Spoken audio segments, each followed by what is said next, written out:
forgot my flashlight, so I stopped at Weimar here in La Pine to get a...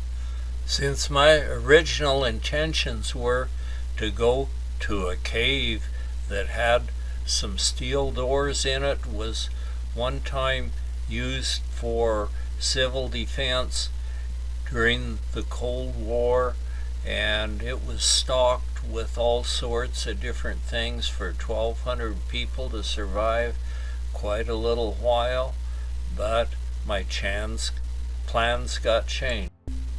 I decided to go down Highway 31 and then turn off at Fort Rock and come up that way around China Hat Butte and see it from that direction. I was a little afraid to come from the Bend area because it might have been snow, but I don't really think it was, so maybe I didn't make a wise decision. But anyway, I'm heading out, and what I don't know ahead of me won't hurt me, I guess.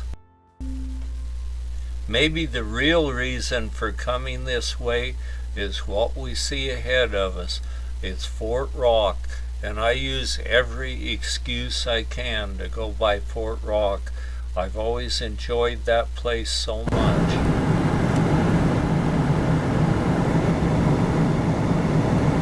There's where Cow Cave is. That's where at one time Cressman had the theory that people had been in America for a lot longer than the archaeologists said.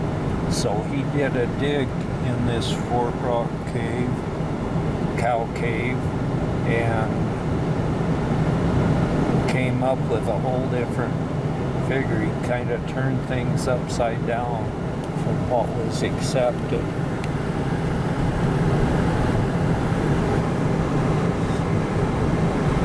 Fort Rock is, the rock itself is there, and the town is up ahead up here. There is Fort Rock. What a wonderful sight to see that out here in the sea of sagebrush. And here's the old town, Fort Rock. These buildings right here in this particular group are part of the museum, and the buildings are authentic to the real deal, but that's not where they were built. This place is closed for the season. And here's the part of Fort Rock community, and even a church here. I drive by and look at the more modern town as it stands today, and then when I get nearly through town, I'll take a left and go up toward Fort Rock itself. I will briefly stop at Fort Rock State Park for a bathroom break and to see if the volunteer that's working there has any information on the places where I'm going. But unfortunately, the volunteer wasn't out and around, so I learned nothing.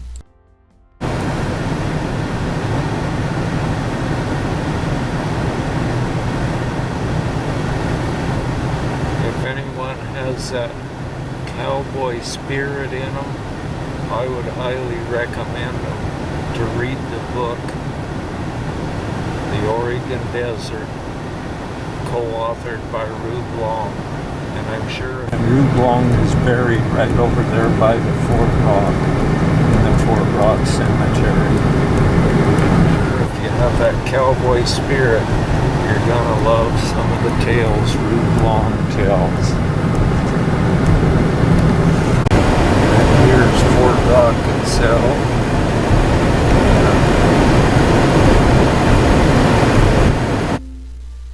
I will only be at Fort Rock very briefly because I'm going to try to do what I'm going to do and be home by dark. there's a container my candy came in. I can't believe I ate the whole thing. Fort Rock is an amazing place.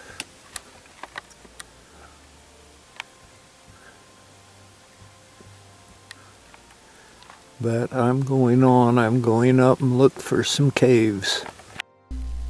I'm headed out looking for my caves now. I move up a gravel road beyond Fort Rock along a bunch of farmland, which is now in alfalfa hay. They grow very good alfalfa hay here since they found they can drill wells and irrigate it very well along here and grow really good alfalfa crops. I move along this road for a few miles, and then when I get up to the trees, I look off to my left and it looks like a fairly good house up there.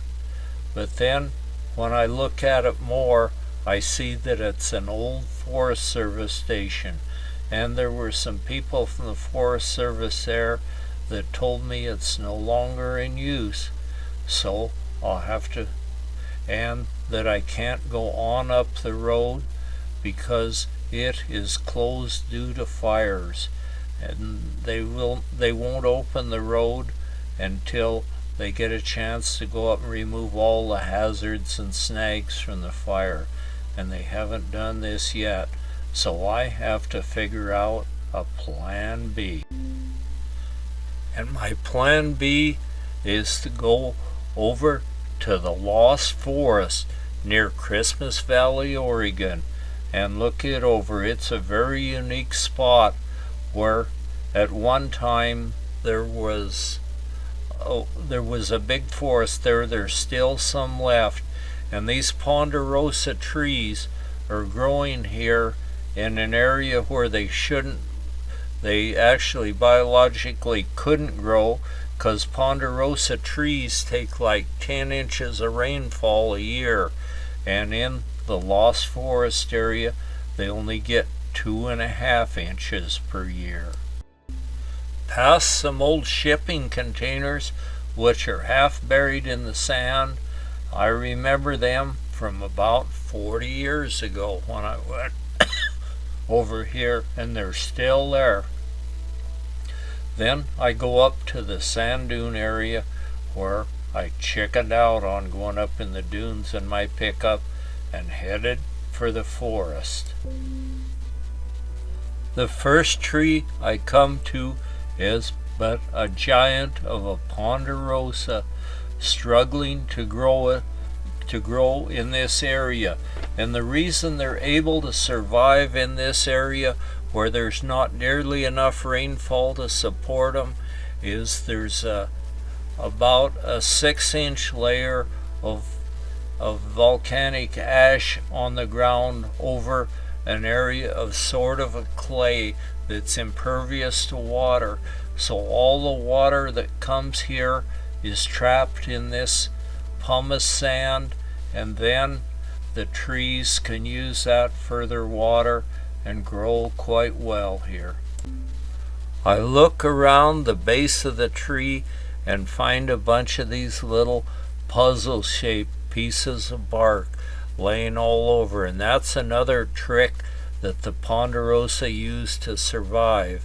They shed this little pieces of bark off all the time, and if a forest fire were to come, they would shrivel and fall off, so the fire can't climb its way up on the tree. And that bark is sort of fireproof too, so they're survivors. This layer of volcanic ash that's laying on top of the impervious clay is quite soft, and in places you'll sink in up to your ankle. But that's great. That's why this place exists. Since there are no other trees in the area for about 40 miles, the early homesteaders used to come in here when they'd need some wood or a log or enough logs to build a cabin and cut these. So there's not a whole lot of them left, but there's still a fair amount of them which is a wonderful resource. Pine logs they could find, the only trees within a few miles. But the little scale, puzzle piece scales of bark are all over the ground. And so that helps keep the water from evaporating as well. Looks like a big old limb decided to come down.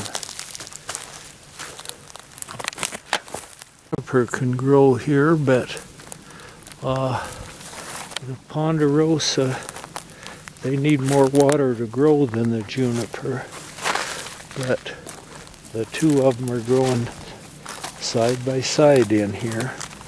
This unique ponderosa pine stand is a remnant of a once vast forest that existed thousands of years ago, located more than 40 miles from the nearest present-day forest. This lost forest pine survives on.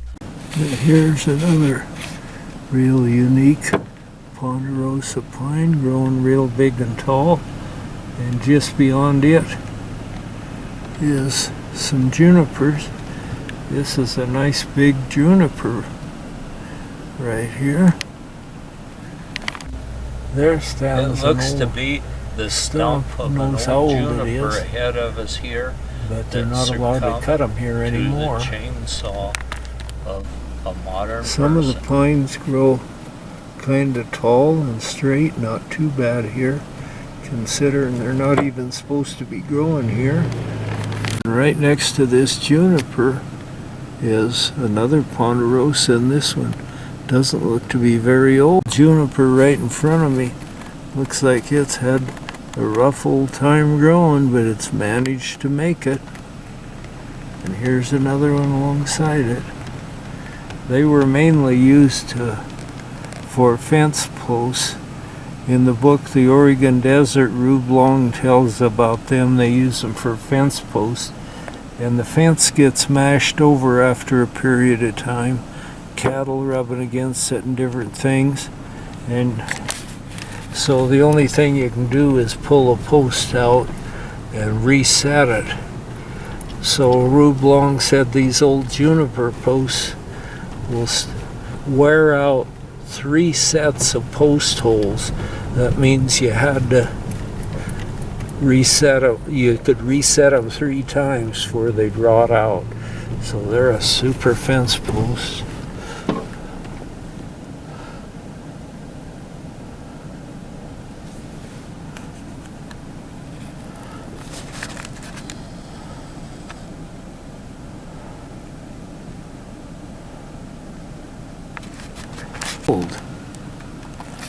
Ponderosa don't necessarily grow real close together, but they're doing it due to the moisture in the topsoil here. There's an old juniper that's making an attempt at surviving. It doesn't look like it's really doing it though. There's a juniper stump that's apparently died, and there's some more dead ones.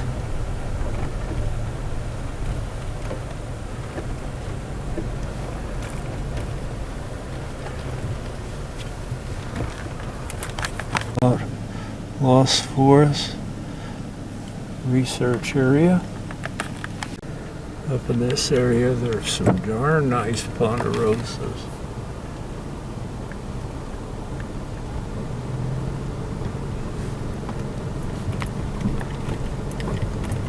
I see quite a few of them around ahead of us in this area.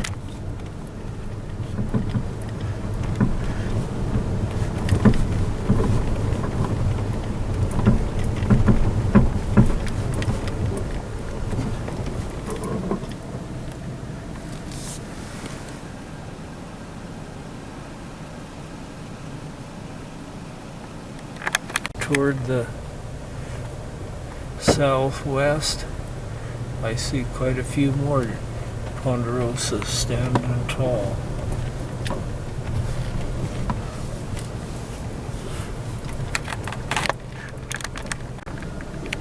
This is a very unique and very fragile resource. So the BLM has put fences around to keep people from driving on it, creating a problem for these very unique trees.